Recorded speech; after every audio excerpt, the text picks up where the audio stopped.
Now that you know the general senses of touch and pain, let's move on to some special senses. We'll start with chemical. One of your chemical senses is olfaction. And if you remember from your study of the cranial nerves, this means smell. So we have right here is that CN cranial nerve 1, the olfactory nerve. See how it has these branches in your nose.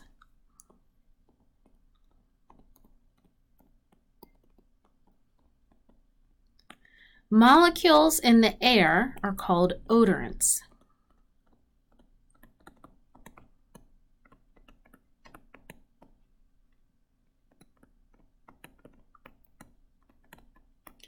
And these molecules will bind to the receptors here on your cranial nerves.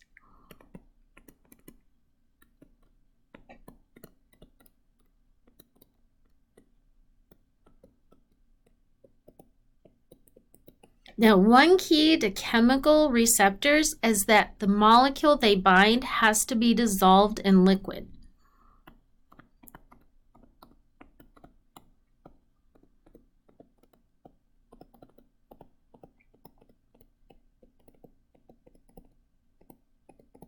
So you have mucus in your nose that dissolves these odorants and then binds them. And if for some reason, like if your nose were dry, you wouldn't be able to smell very well. So the odorants bind to these branches, and each branch here has a different shape and binds a different molecule. So you have many different receptors here.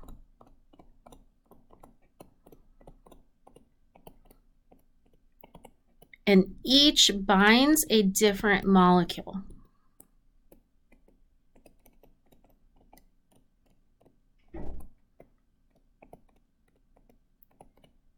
And each one that binds a molecule sends a signal to your brain.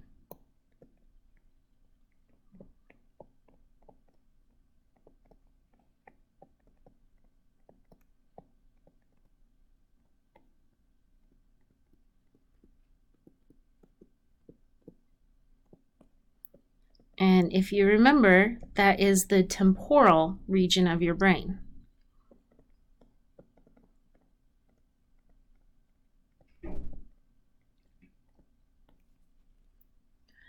So what we interpret as different smells is the combination of signals that you receive. So your brain interprets the combination of signals.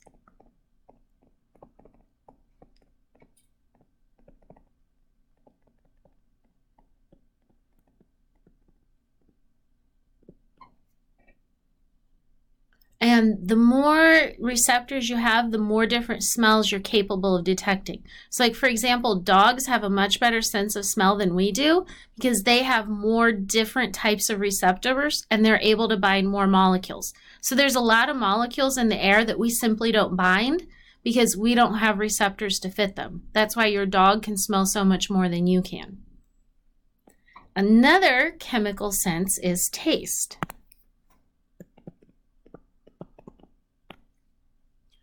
And the scientific name for this is gustation. So this involves molecules in your food, and the molecules in your food are called tastants. So these dissolve in saliva,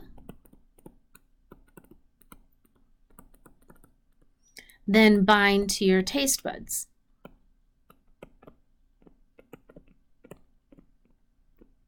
So there are little bumps on your tongue. If you look in the mirror, you can see these little bumps.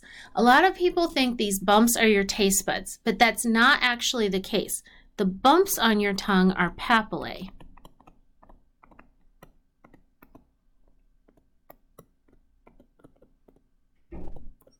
So here is a picture of a papillae, and down at the bottom, that's 3 more types of papillae. The taste buds are on the sides of the papillae. So these little things right here, those little bumps on the side of the papillae, those are the taste buds. So taste buds are very small. They're microscopic. And they are on the papillae. And it's very similar to smell. So you have different types of taste buds, different receptors, and different molecules will bind to them. It's not as complex though. With smell, you have thousands of shapes of receptors. With taste, there's 5.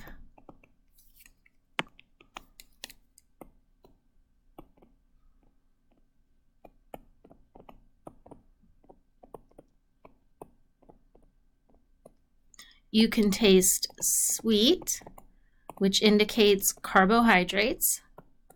You can taste salty, which indicates electrolytes. You can taste sour, which is something that's acidic. And this tends to go along with foods that are spoiled because bacteria produce acid. So it's kind of your instinct that a sour food, it triggers the thought of it being spoiled. You can taste bitter. Bitter tends to indicate a toxin.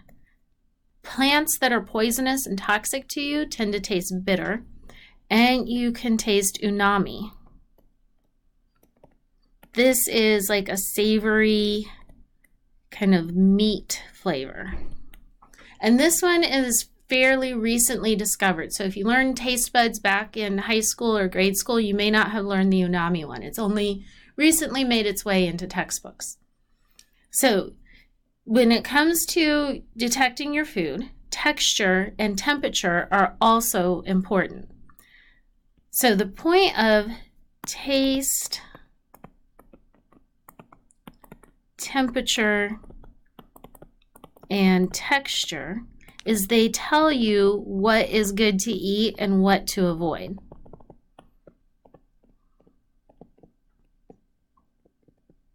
Because if you eat the wrong thing, you can get really sick or die.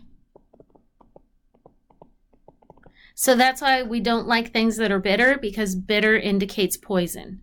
That's why we do like things that are sweet and salty, because your body needs carbohydrates and electrolytes. And when it comes to the nerves, if you remember your cranial nerves, you have the facial nerve, you have the glossopharyngeal, they tell you taste, and then you also have the trigeminal nerve for temperature and texture.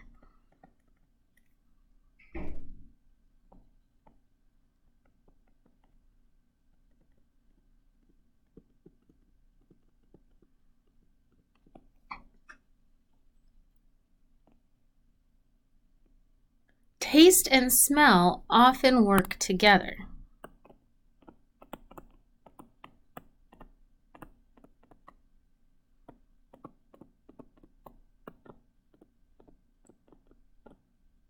Think about trying to eat something that smells really bad. You don't like to do that.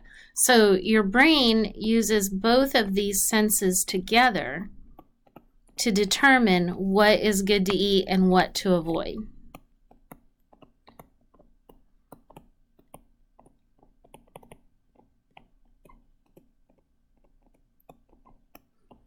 And think about when you find some old food in your refrigerator and you're not sure if it's still good to eat or not. Typically, you smell it. So smell is also really important in making sure you don't accidentally poison yourself. Okay, then a few interesting things about taste and smell is they do tend to change with age. So as you get older, both of them decline.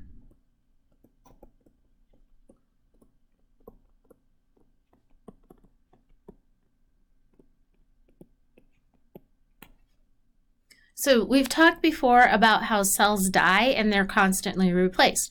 Well, it's the same way with your receptors. Your receptors die and you replace them.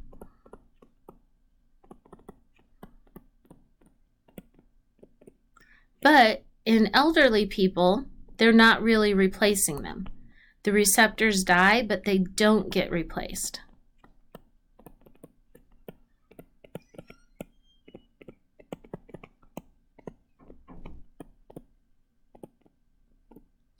I remember my grandma complaining about how food these days just doesn't have any flavor in it, and why can't anybody cook anymore? Elderly people tend to want a lot of salt because they just can't taste it. They don't have as many taste buds. Also, when think about smells, like perfume, older women tend to wear a lot of perfume because they can't smell it and they think they need more, so they put more on. Another thing that happens with smell along those lines is adaptation.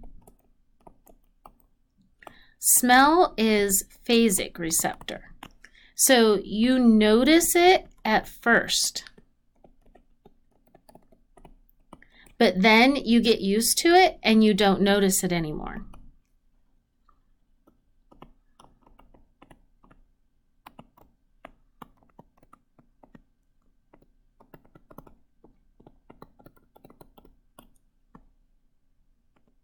And this happens with everyone at all ages.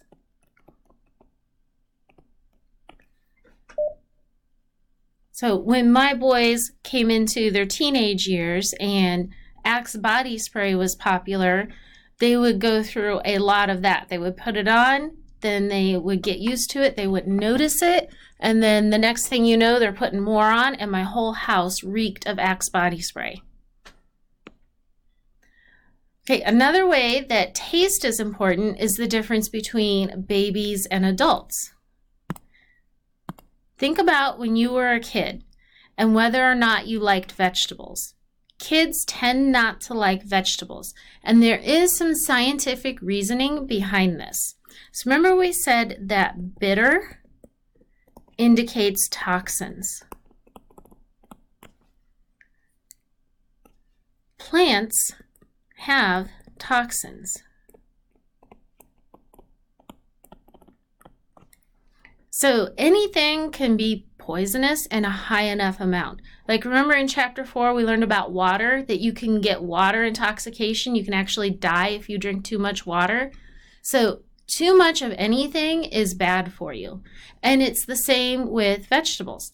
Here's an interesting fact. Potatoes. If you were to eat 11 pounds of potatoes, you would get a toxic dose and you could die from that. But nobody eats 11 pounds of potatoes, so that's why you don't hear about people going around dying of potatoes. Another interesting one is apple seeds. So most people don't eat the seeds from an apple, but they are poisonous. And if you were to eat 1 apple seed for each pound you weigh, you could get a toxic dose and you could die from eating apple seeds. So plants tend to have toxins, and toxins taste bitter. There's an old saying, the dose makes the poison.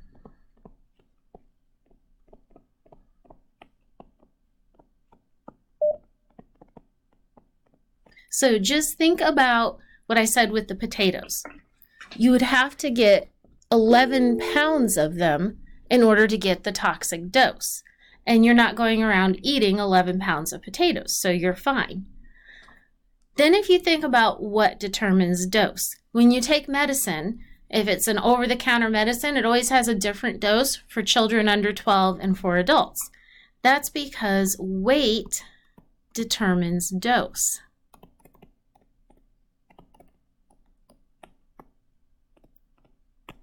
So the more you weigh, the bigger dose you can handle.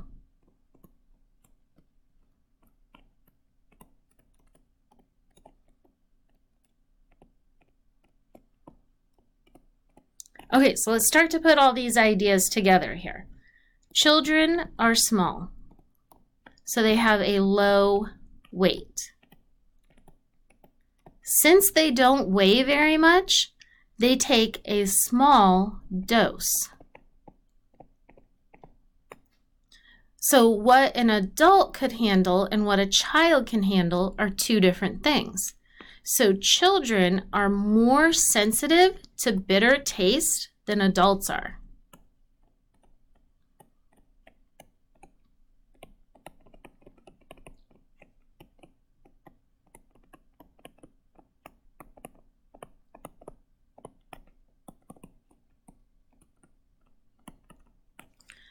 So when a child eats a Brussels sprout, it tastes incredibly bitter to them.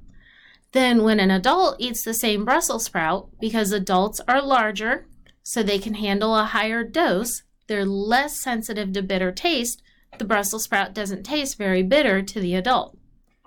So here's a video to kind of illustrate this. Dislikes green beans. See, he's eating his bananas right now, which he has no problem eating. He loves that. And here comes the green beans.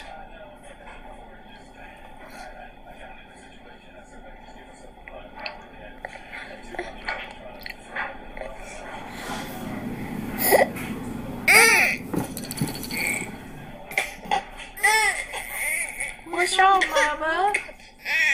You don't want the green beans? Oh. Oh, I don't like green beans, Mama. Oh, Mama, I don't like green beans.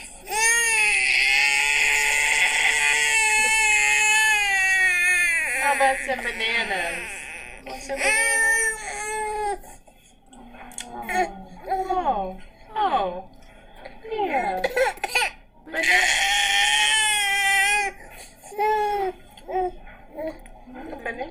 So this is just a video I found on the internet. I don't actually know this baby, but he does a good job of illustrating this point. Bananas are sweet, which indicates carbohydrates, which babies need a lot of.